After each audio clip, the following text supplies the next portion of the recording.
ఏదైనా ఆహార పదార్థం తీసుకున్నప్పుడు పొట్ట బాగా ఉబ్బరించినట్టు ఉంటుంది, అంటే హెవీగా అనిపించడము, కొంతమందికి అయితే పైకి అది కొట్టేసి బ్రీతింగ్ తీసుకోవడం కూడా కష్టం అవుతుంది, బ్రెత్లెస్నెస్ లాగా అనిపిస్తూ ఉంటుంది. అటువంటి కండిషన్లో అంటే యూజువల్గా దీనికి ఏంటంటే ఎక్కువ తినడం ఒకటి ఉండదు. బాగా నచ్చిన పదార్థం ఏదైనా ఉందనుకోండి, అది ఎక్కువ తినేసామనుకోండి, ఒక ముద్ద ఎక్కువ తినేస్తే ప్రాబ్లం వస్తుంది. దీని నుంచి బయటపడాలంటే ఏం చేస్తుంటారు, యూజువల్గా ఏదో బయట దొరికేటువంటి ట్యాబ్లెట్స్ అవి ఇవి వేసుకుంటుంటారు. అలా కాకుండా ఈజీ మెథడ్ మన ఇంట్లో ఉండే ఇటువంటి పదార్థాలు ఏం వాడుకోవచ్చు. మనం తీసుకునేటువంటి ఆహార పదార్థంలో ఎక్కువ ఫ్యాట్ ఉన్నా, విపరీతమైనటువంటి ప్రోటీన్ ఉన్నా, దాంతోపాటు ఈ గ్లూటెన్ ఎలర్జీ ఉంటుంది. అంటే కొన్ని పొట్టు మీద ఉండే ఈ గోధుమలు ఇటువంటి పైన, అలాగే ఈ ఓట్స్ ఇటువంటి వాటి పైన ఉండేటువంటి పొట్టులో గ్లూటెన్ ఉంటుంది. ఆ గ్లూటెన్, సోయాబీన్స్ అటువంటి తీసుకున్నప్పుడు కూడా ఇది ఇలా బ్లోట్ వచ్చేస్తుంది బాగా విపరీతంగా. అటువంటి కండిషన్లో మనము సాధ్యమైనంత వరకు మనకు ఒక ఐడియా ఉంటే వీటిని అవాయిడ్ చేయడం మంచిది.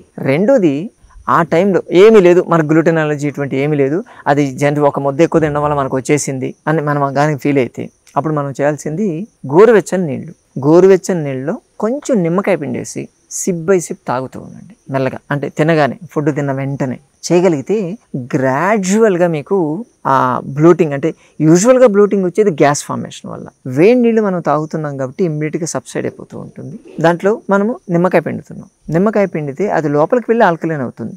ఇంకా బెస్ట్ ఏంటంటే గోరువెచ్చని నీళ్ళలో చిటికెడు వంట సోడా కలిపేసి తాగారనుకోండి, వంట సోడా సోడియం బైకార్బోనేట్, అది ఆల్కలైన్, బయట ఆల్కలైన్ లోపల ఆల్కలైన్, దాన్ని తీసుకుంటే ఇమ్మీడియట్గా సబ్సైడ్ అయిపోతుంది, చాలా ఫాస్ట్గా రిలీఫ్ వచ్చేస్తుంది. దీన్ని చేయొచ్చు.